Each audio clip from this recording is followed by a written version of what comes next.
Hey everybody, in this video I'm going to show you how to play Undone, the Sweater Song by Weezer off the Blue self-titled record. The song is actually tuned down a half a step, so make sure you do that before you try to play along. And if you have a second right now to like and subscribe and click the little bell notifications, you'll receive a notification every time I post a new video. I post new content like this several times a week, and here we go. All right, so the song starts off with this clean tone arpeggio part, which goes like this.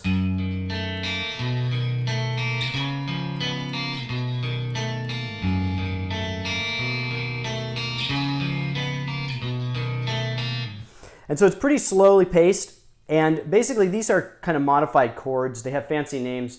I'm not going to get into the theory of this part right now, but just know that you are playing a G, C, D, C, and these are modified versions with suspended and added notes to them.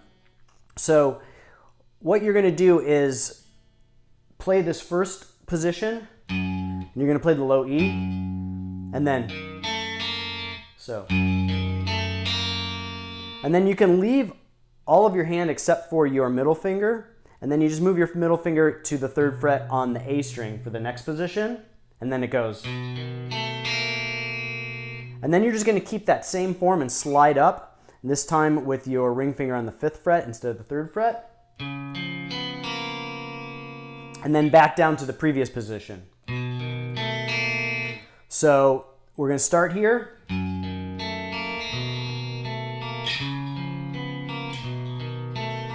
So you can kind of keep that movement to a minimum by just, all you really have to do is once you get your fingers in position is just move your middle finger. So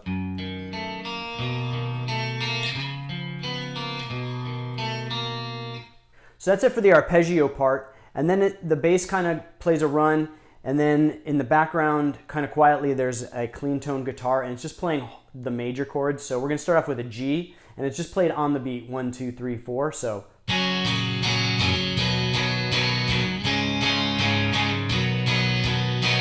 again, it's G, C, D, C, except these are the major chords this time, not the funky ones with the weird notes. So.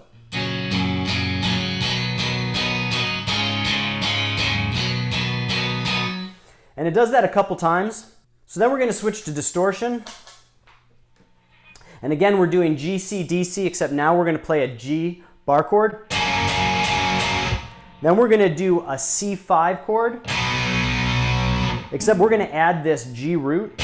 So on the low E string, you're going to be playing a G with your index finger while also playing the rest of that chord. And it sounds like that. So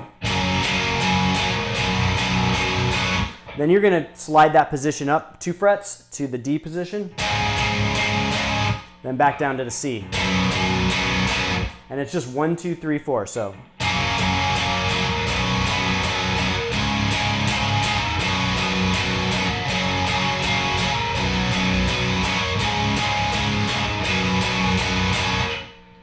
And that's the rhythm for most of the song. So then after it goes back through the verse and chorus twice, we're going to go to the guitar solo.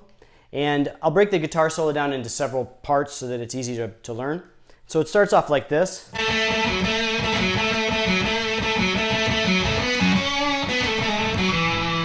So we're going to start with our index finger at the 3rd fret of the G string. And we're going to kind of do this back and forth between the 3rd fret to the 5th fret of the D string. So the rhythm repeats. And then this time we're going to go back to the 5th fret instead of going to the 3rd.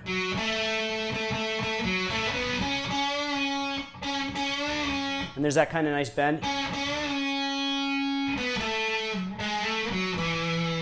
So slowly.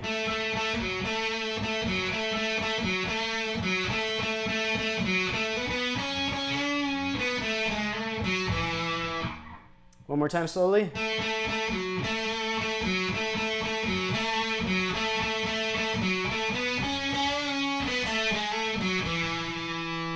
So continuing on with the solo, we're going to end on this part. And we're just going to continue on like this.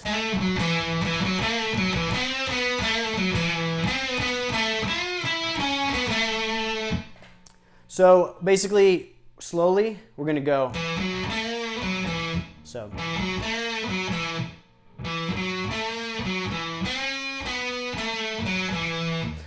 So slowly. So on that part, we're gonna raise that bend up and then bring it back down to the starting position. So.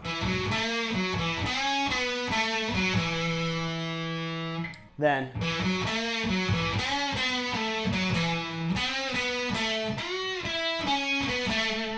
And you're gonna, I like to use my pinky on that 6th fret of the B string. But you can use your ring finger if you can reach, and if you have trouble with your pinky. And again, it's another one of those up and down bends. So you're gonna bend up, and then bring it back down to the starting position. So that second part all the way through slowly.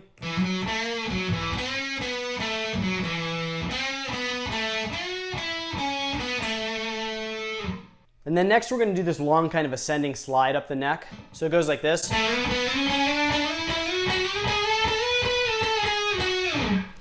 So we're going to start at the 3rd fret to the 5th fret, then from the 5th to the 7th, then from the 7th to the 8th, 8th to the 10th, to the 12th, to the 14th, to the 15th, to the 17th.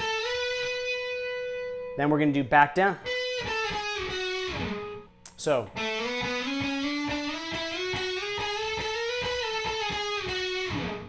One more time.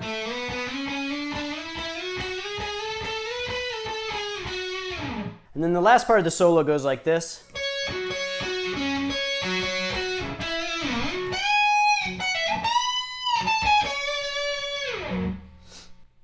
So slowly we're going to put our ring finger at the 15th fret of the B string and our index finger at the 12th fret, kind of bridging, but also muting the D string, but holding the G string. So,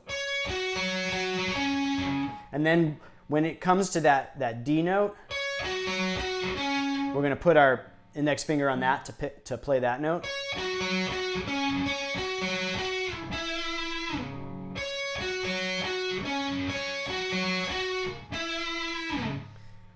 And then we're going to move up with our ring finger on the 15th fret of the high E string. Then pull off. Then up to the 18th fret. So slowly again.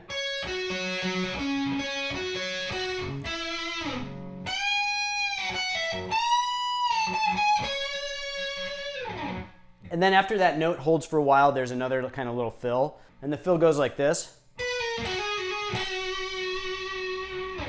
So it's just a pull off from the 13th to 12th fret of the B string. Then a hammer on pull off from the 12th to the 14th fret of the G string. So one more time. And it just kind of fades out. Then after the solo, it's going to kind of repeat the chorus. And then after it goes through the chorus once, there's like a variation on the chorus, which is very similar to the original part, but it goes like this.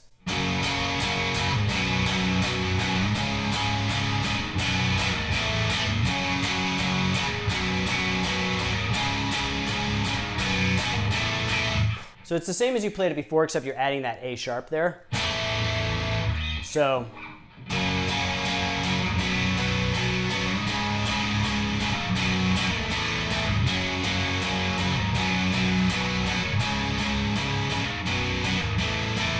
So then we come to the outro, which has these cool octave parts over the top of the chorus, which is the same chords as you've been playing before. And what an octave is two of the same notes played at the same time. So we're going to play like almost like a power chord form, except we're going to mute the D string with our index finger. So we're going to play the 10th fret of the A string and the 12th fret of the G string, but we're going to mute the 10th fret of the D string. So it sounds like this. So you're going to start at the 10th fret with your index finger at the 10th fret of the A string and play that octave. And I'll kind of break it down into sections because it can get kind of confusing going through. So it starts off like this.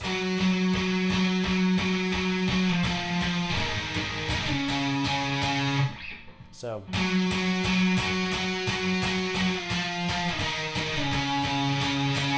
So after that, we're going to slide up to the position with your index finger at the 17th fret of the A string. So it goes.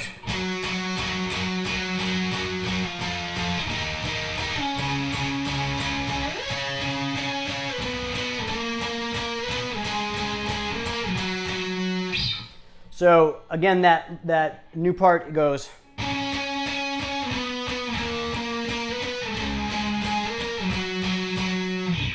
One more time.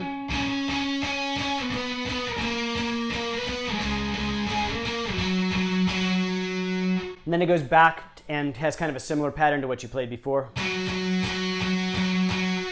And then it's going to ascend this time, so.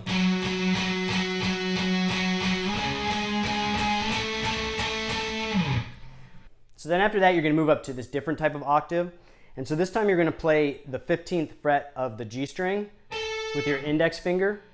And then you're also going to try and use the tip of your finger to mute the D string. And then you're going to use the under part of your finger to mute the B string. And then you're going to play the 18th fret with your ring finger. Now, if you don't mute that D string with the tip of your finger, when you do that back and forth tremolo picking for this part, you're going to hit that D and it's going to kind of sound bad. So if you can, try and mute that string with the tip of your finger. So you're going to play that. And then you're going to slide up to the 17th fret of the G string and your ring finger at the 20th fret of the high E. Then it goes back.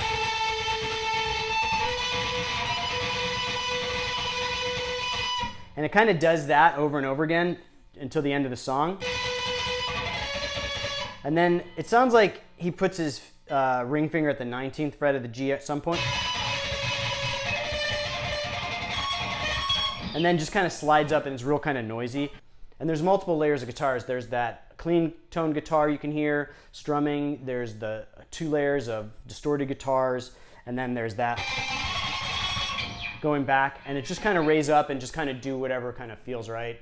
And it's kind of just like a real noisy ending. So that's it for this one. I hope you liked the lesson. Remember to like and subscribe and click the little bell for notifications. I post new content like this several times a week. And I'll see you guys next time.